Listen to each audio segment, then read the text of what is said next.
ತೋಳಾಯ್ತು, ಕೈ ಆಯ್ತು, ಇಲ್ಲಿವರೆಗೆ ಆಯ್ತು. ಈಗ ಸೊಂಟದ ಮೇಲೆ ಕೈ ಇಡಿ.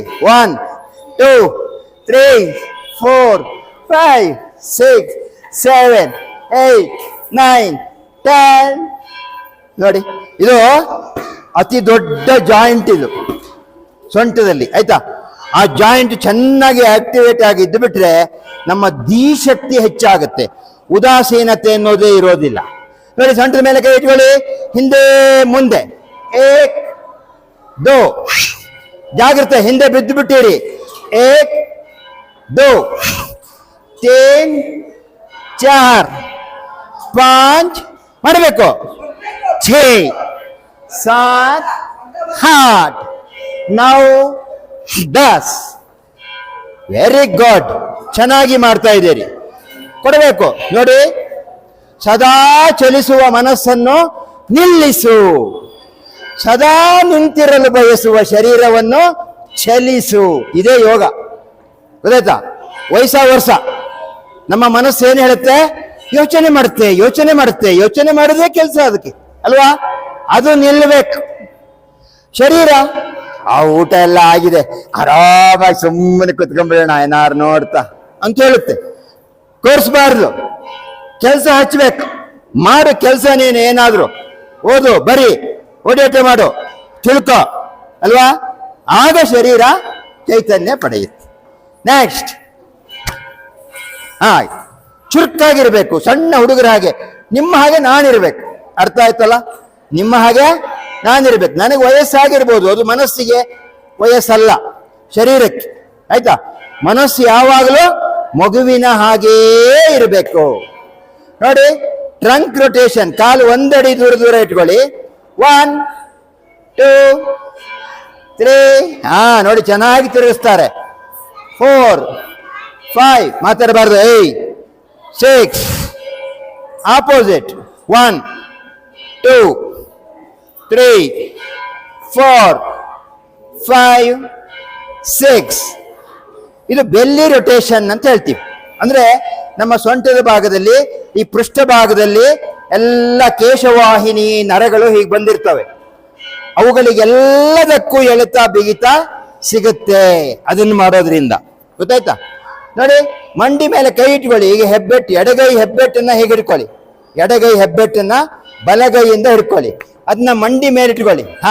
1 2 3 4 5 6, ಆಪೋಸಿಟ್. 1 2 3 4 5 6. ಹಿಂದೆ ಮುಂದೆ ಮಾಡಿ, ಪಟೆಲ್ಲಾ ಮೂವ್ಮೆಂಟ್. 2 3 4 5 6. ಬಿಟ್ಟು ಬಿಡಿ. ಸೊಂಟದ ಮೇಲೆ ಕೈ ಇಟ್ಕೊಳ್ಳಿ. ಆಗೋಯ್ತು. ನೋಡಿ, ಟಾಪ್ ಟು ಬಾಟಮ್ ಆಗೋಯ್ತು, ಎಲ್ಲ ಜಾಯಿಂಟ್ಗಳು ಫ್ರೀ ಆಯ್ತು. ಈಗ ನಮ್ಮ ಶರೀರದಲ್ಲಿ ಎಲೆಕ್ಟ್ರೋಮ್ಯಾಗ್ನೆಟಿಕ್ ವೈಬ್ರೇಷನ್ ಇರುತ್ತೆ, ವಿದ್ಯುತ್ ಅಯಸ್ಕಾಂತೀಯ ಶಕ್ತಿ ಇದೆ. ಆ ಶಕ್ತಿಯನ್ನ ಆಕ್ಟಿವೇಟ್ ಮಾಡುತ್ತೆ. ನೋಡಿ, ಝೈ ಸೌಂಡ್ ಬರುತ್ತೆ ಇಲ್ಲಿ ನಮ್ಮ ತಲೆಯಲ್ಲಿ. ನೋಡ್ಕೊಳ್ಳಿ, ಹಿಮ್ಮಡಿಯನ್ನ ಎತ್ತಿ ಎತ್ತಿ ಕೆಳಗೆ ಬಿಡಿ. 1 2 3 4 5 6 7 8 9 10 11 12 13 14 15. ನಿಲ್ಲಿಸಿ, ನಿಧಾನವಾಗಿ. ಕೇಳ್ತಾ ಇದೆಯಾ ಸೌಂಡ್ ಇಲ್ಲಿ? ಝೈ ಅನ್ನುತ್ತಾ? ನಮ್ಮಲ್ಲಿ ಎಲೆಕ್ಟ್ರೋಮ್ಯಾಗ್ನೆಟಿಕ್ ಫೋರ್ಸ್ ಹೀಗೆ ಇಟ್ಕೊಂಡು, ಈ ಗಂಟು ಇದೆಯಲ್ಲ, ಇದಕ್ಕೆ ಹಿಂಗೆ ಸೆಡದ್ ನೋಡಿ, ಕರೆಂಟ್ ಹೊಡೆದಂಗೆ ಆಗುತ್ತೆ. ಗೊತ್ತಾಯ್ತಾ? ಅಂದ್ರೆ ನಮ್ಮ ಬಾಡಿ ಒಳಗೆ ಕರೆಂಟ್ ಸಹ ಇದೆ. ಹಂಗಂತಾರೆ ಬಲ್ಬ್ ಉರಿಸ್ಬೋದಾ ಅಂತ ಕೇಳಬೇಡಿ, ಅದು ಶರೀರದ ಒಳಗೆ ಇರಬೇಕಾದ ಕರೆಂಟ್ ಅದು. ಗೊತ್ತಾಯ್ತಾ? ಅದು ವಿದ್ಯುತ್ ಅಯಸ್ಕಾಂತೀಯ ಶಕ್ತಿ, ಬರೇ ಕರೆಂಟ್ ಅಲ್ಲ, ವಿತ್ ಮ್ಯಾಗ್ನೆಟಿಕ್. ನೋಡಿ ಎಂತೆಂಥದ್ದು ಉಂಟು ಅಂತ ಅಲ್ವಾ? ಶರೀರದೊಳಗೆ ಕೆಮಿಕಲ್ಸ್ ಇದೆ, ಆಸಿಡ್ ಇದೆ, ವಿಷ ಇದೆ, ಅಮೃತವೂ ಇದೆ. ಗೊತ್ತಾಯ್ತಾ? ಇದೆಲ್ಲ ಈ ಶರೀರದ ಒಳಗಿದೆ.